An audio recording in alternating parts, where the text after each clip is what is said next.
Selamat siang teman-teman semua.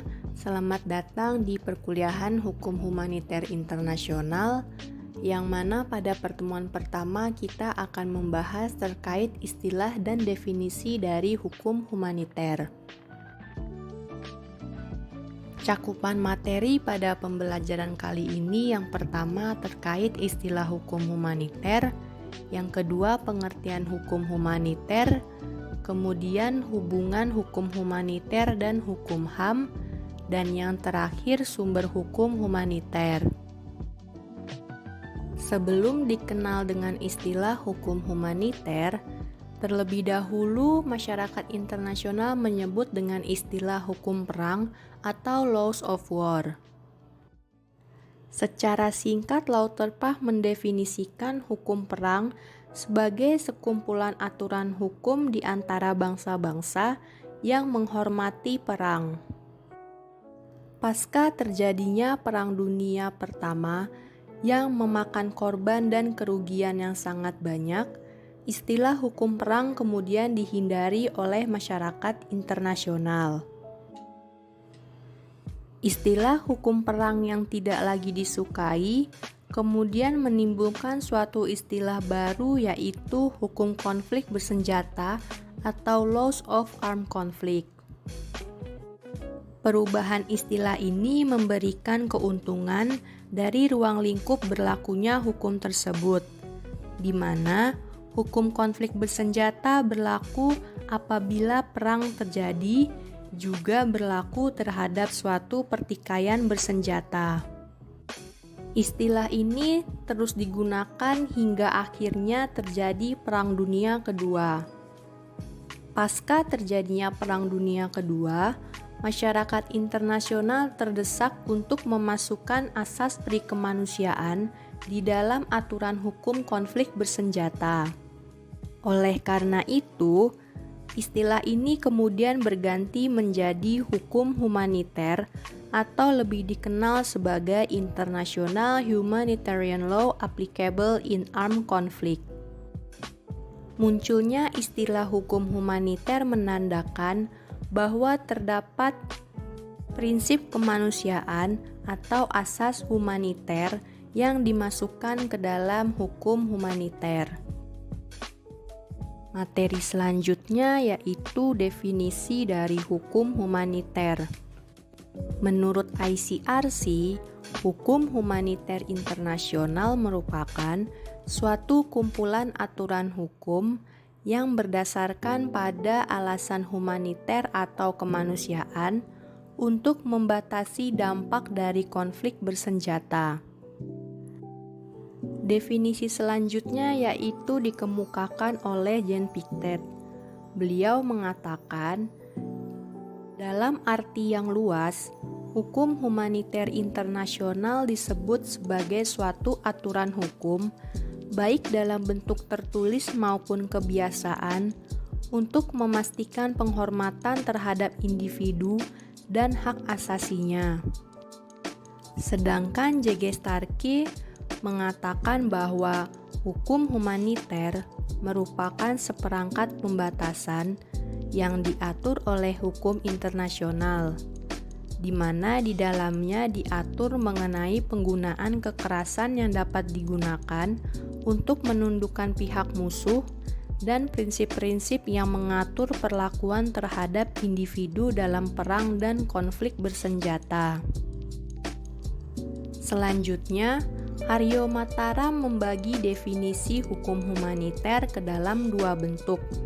Yang pertama, dia menyebutkan bahwa hukum yang mengatur mengenai cara dan alat yang boleh dipakai untuk berperang atau mengacu kepada hukum Den Haag. Dan yang kedua, perlindungan terhadap kombatan dan penduduk sipil dari akibat hukum perang yang berdasarkan pada hukum Jenewa. Lain halnya dengan Mokhtar Kusumaatmadja, beliau membaginya ke dalam dua bentuk, yakni jus ad bellum dan jus in beo, di mana jus ad bellum itu merupakan hukum tentang perang atau yang berlaku sebelum perang terjadi. Sedangkan jus in beo merupakan hukum yang berlaku di dalam perang. Aturan ini kemudian terbagi lagi dalam dua hukum, yaitu conduct of war atau cara dan alat berperang, yakni hukum Den Haag, dan perlindungan terhadap korban perang, yaitu hukum Jenewa. Secara umum, terdapat 3 tujuan dari hukum humaniter. Yang pertama, memberikan perlindungan terhadap kombatan atau penduduk sipil dari penderitaan yang tidak perlu atau unnecessary suffering. Yang kedua, menjamin hak asasi manusia yang sangat fundamental bagi mereka yang telah jatuh ke tangan musuh. Kombatan akan dilindungi dan dirawat serta diperlakukan sebagai tawanan perang. Yang ketiga, mencegah dilakukannya perang secara kejam tanpa mengenal batas. Materi selanjutnya yaitu terkait hubungan hukum humaniter dengan hukum hak asasi manusia. Terdapat 3 aliran dalam hubungan antara hukum humaniter dengan HAM. Yang pertama, aliran integrasioniste yang mengatakan bahwa hukum hak asasi manusia adalah dasar dari pembentukan hukum humaniter maupun sebaliknya. Yang kedua yaitu aliran separatiste yang mengatakan bahwa tidak ada hubungan maupun kaitan di antara keduanya. Hal ini dikarenakan HAM dan hukum humaniter memiliki perbedaan, yaitu pada objek, hukum humaniter mengatur konflik bersenjata antar negara atau dengan entitas lain.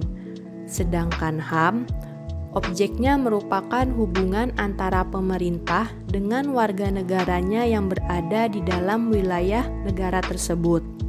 Perbedaan kedua yaitu berdasarkan sifat, di mana hukum humaniter sifatnya mandatory apolitical dan peremptory karakteristik. Sedangkan hukum HAM bersifat declaratory political karakter. Perbedaan yang terakhir yaitu pada saat berlakunya, di mana hukum humaniter berlaku pada saat terjadi konflik bersenjata, sedangkan HAM berlaku pada saat damai. Aliran yang terakhir yaitu aliran komplementariste, yang mengatakan adanya tujuan yang sama di antara hubungan HAM dan hukum humaniter, yaitu perlindungan terhadap individu. Meski demikian, terdapat perbedaan di antara HAM dan humaniter. Yang pertama, terkait pelaksanaan dan penegakannya, di mana hukum humaniter tergantung pada dan dilaksanakan oleh negara pelindung, sedangkan hukum HAM memiliki kelengkapan yang bersifat permanen. Perbedaan yang kedua yaitu terkait pencegahan, di mana hukum humaniter menggunakan pendekatan korektif dan preventif, sedangkan hukum HAM menggunakan pendekatan korektif. Materi yang terakhir yaitu terkait sumber hukum humaniter. Sumber hukum utama dari hukum humaniter itu ada 3. Yang pertama Konvensi Den Haag 1907, lalu ada Konvensi Jenewa 1949, dan yang ketiga Protokol Tambahan tahun 1977. Selain itu, terdapat juga beberapa konvensi lainnya yang dapat dikatakan sebagai sumber hukum humaniter. Di antaranya, Konvensi tentang Senjata Konvensional tahun 1980.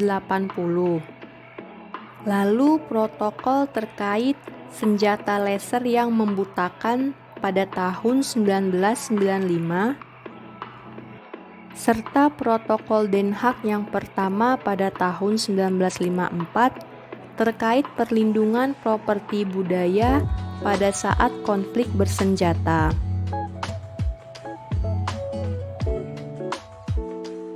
Baiklah, demikian pemaparan materi untuk pertemuan kali ini, yakni terkait definisi hukum humaniter. Semoga pemaparan saya dapat memberikan manfaat bagi teman-teman semua. Terima kasih atas perhatiannya. Wassalamualaikum warahmatullahi wabarakatuh.